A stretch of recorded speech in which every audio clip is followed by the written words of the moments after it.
বন্ধুরা, দেখো আমার তুলসী গাছটা শুকিয়ে গেছিলো, তো আমি নতুন আবার লাগিয়েছি। এই দেখো আমার তুলসী গাছটা কত সুন্দর হয়েছে, দেখো হারা ভরা একদম। আমি এখনও তুলসী মন্দির করিনি, যেহেতু নতুন, খুব একটা দিন বেশি হয়নি, বাড়ি শিফট হয়েছি, আস্তে আস্তে করবো।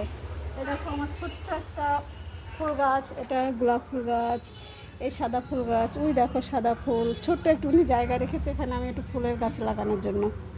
দেখো কত সুন্দর, দেখেছো? দেখো এটা একটা আম গাছ লাগিয়েছি, 12 মাস কাল আম হবে, এখনো হয়নি।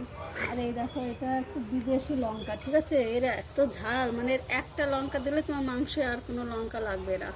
আমি লাগিয়েছি, এই দেখো আবার 3টে হয়েছে লাল লাল, এই যে লাল লাল হয়েছে। আমি এখনো তুলিনি, থাক, এটা পরে তুলবো। এটা ছোট্ট ছোট সাদা ফুল, এটা বেল ফুল গাছ, এই আমার এটা হলুদ জবা, এইটা একটু লাইট গোলাপ, ওইটা ডিপ গোলাপ, আরও লাইট গোলাপ। এই দেখো এখানে 4 রকম ফুল গাছ আছে, গোলাপ ফুল গাছ, দেখেছো কত সুন্দর?